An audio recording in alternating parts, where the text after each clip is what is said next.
dalam hasil analisis 3 judul ulasan dari buku Demokrasi Damai Era Digital, meliputi struktur penulisan ulasan dan persamaan penulisan dari 3 ulasan yang ada. Berikut 3 judul ulasan yang akan kita sampaikan.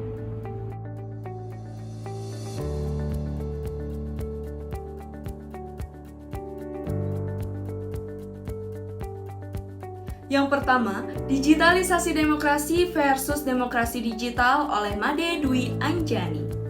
Ulasan tersebut berorientasi bagaimana perkembangan teknologi digitalisasi menggiring masyarakat pada ruang maya yang telah mengubah banyak hal dalam membangun sosial kultural di Indonesia. Berikan tafsiran bahwa digitalisasi demokrasi menjadi arena baru komunikasi politik di Indonesia. Digitalisasi memungkinkan masyarakat bebas menyampaikan pendapat, aspirasi, kritik, dan keluhan tanpa ada batasan ruang. Fenomena saling serang dan ujaran kebencian tidak dapat dihindarkan bertumbuh secara agresif dibanding sejarah demokrasi abad sebelumnya. Dari segi evaluasi demokrasi digital menurut A. Becker adalah fenomena tentang bagaimana perkembangan teknologi digital mempengaruhi praktik demokrasi dan proses politik. Saat dunia maya telah menjelma ruang publik baru, di sana menjadi tempat diskusi politik dan pengawasan terhadap kebijakan pemerintah. Perlunya menjaga ruang publik yang sehat menjadi kekuatan efektif di era demokrasi digital yang damai. Imbasnya kelak, rasa keadilan dan kesejahteraan membentuk solidaritas demokrasi.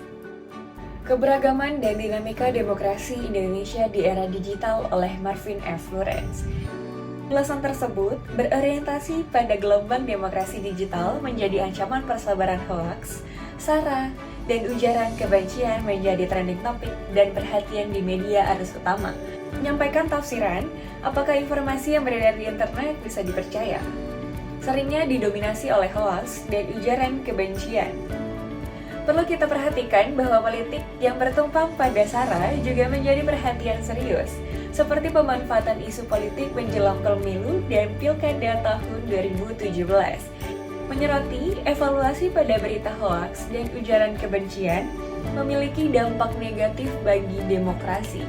Ketika narasi politik dengan balutan pelintiran kebencian, isu agama, dan mempengaruhi pola pikir, menyetir keputusan serta perilaku masyarakat. Sebagaimana yang ditulis oleh Sidney Jones, masalah demokrasi di Indonesia bukanlah terorisme, tetapi intoleransi yang menjalar dari kelompok radikal pinggiran ke arah arus utama.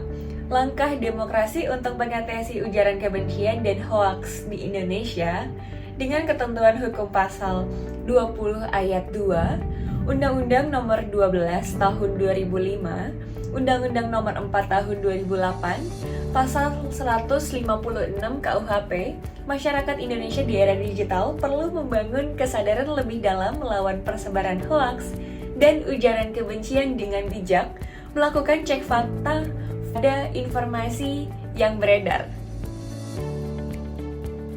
Mengembangkan literasi digital merawat demokrasi yang damai oleh Wisnu Marta Adiputra. Berorientasi pada bahaya hoaks buruk bagi demokrasi dan kehidupan kita. Bahaya hoaks dapat membuat kita memahami dunia menjadi keliru, sehingga perkembangan pengetahuan menjadi terhambat. Bahaya hoaks bagi demokrasi juga dapat memicu kebencian, intoleransi, dan indikasi awal terjadi gangguan demokrasi. Menyampaikan tafsiran bahwa hoaks bertemakan politik yang paling banyak kita temukan menjelang pemilu 2019. Hoaks menyeruak sebagai era pasca kebenaran atau post-truth, yaitu kebohongan dipercaya sebagai kebenaran. Efek ini telah kita rasakan di Indonesia. Terjadi di media sosial sangat ricuh dan saling serang. Argumen yang berlandasan hoaks berkombinasi dengan fanatisme dan panasnya polarisasi, menjadi konflik nyata pada demokrasi kita. Mengevaluasi bahwa literasi digital saat ini menempati posisi penting dalam demokrasi digital untuk memerangi hoaks. Literasi digital yang dikuasai dengan baik mampu mencari, memilah, mendistribusikan informasi, dan menumbuhkan demokrasi yang berkualitas. Sekian penyampaian kami mengenai 3 ulasan dari buku Demokrasi Damai Era Digital. Demokrasi damai adalah tanggung jawab kita bersama. Mari kita wujudkan Indonesia maju dan bermartabat di era digital. Terima kasih, sampai jumpa.